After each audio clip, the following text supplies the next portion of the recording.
guys! Welcome and welcome back here in my channel. It's me again, Jean Vlog. And for today's video guys, another DIY na naman ang gagawin natin. Tayong mga mami na nagtitipid, budget friendly, pero gusto pa rin nating umaura. Siyempre, dun tayo sa mga makakatipid tayo. Pili ko to siya sa TikTok guys, dahil meron akong nakita dun na gumawa siya ng video nitong product na to. So, syempre, itatry din natin dahil nakita natin na mas tipid. So, ginawan ko rin siya ng video, guys, para ma-share ko din sa inyo.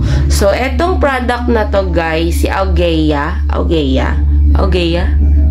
Straightening Hair Cream. Nakaka-straight daw siya talaga. So, let's see if nakaka-straight ba talaga siya sa halagang 185 pesos. So, kakaligo ko lang and magbo-blow dry tayo ng ating buhok para ma-i-apply na natin itong straightening hair cream.